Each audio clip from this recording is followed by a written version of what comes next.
ఏ చల్ గాయన చెప్తా నేనల్నా ఇంటికి పెద్దోడిని నీనా వాడా కష్టం నాది పొత్తు వానిక గట్లెట్లా కుదురుతుంది ఊర్లున్న ఎకరం భూమి నాకు పట్నంలో ప్యాలెస్ వానిక వాణ్ణి చదివిచ్చి అమెరికా పంపిండ్రు నన్నేమో అరకదున్న పెట్టిండ్రు ఆస్తుల సమానం ఎట్లా అడుగుతాడు ఇగో గిట్లుంటాయి అన్నదమ్ముల పంచాదులు తిట్టుకునుడు కొట్టుకునుడు ఆఖరికి స్టేషన్ల కేసుల దాకా పోతుంటాయి కానీ మనమే కాదుల్లో గీల కథ గట్లనే ఉన్నది మంచువారి ఫ్యామిలీలో ఆస్తుల మంట ఒట్టి ఫైటింగ్ లో దాకా పోయింది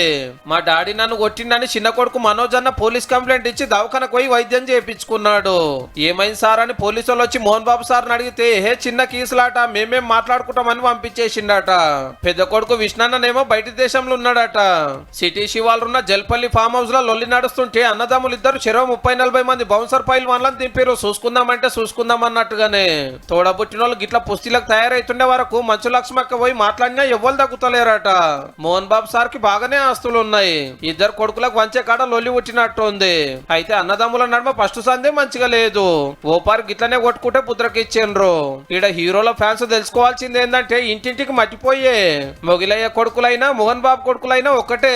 చిన్నోళ్ళై లక్షల పంచాదులు పెద్దోళ్ళై కోట్ల పంచాదులు వీళ్ళు సెలబ్రిటీలు కాబట్టి టీవీలకు వాడతా కడమదంతా సేమ్ టు సేమ్ సినిమాలో ఎన్నో ఉత్తమ తీర్పులు ఇచ్చిన పెద్దరాయుడు ఇంటి పంచాయతీని ఎట్లా తస్వై చేస్తాడో చూడాలి మరి.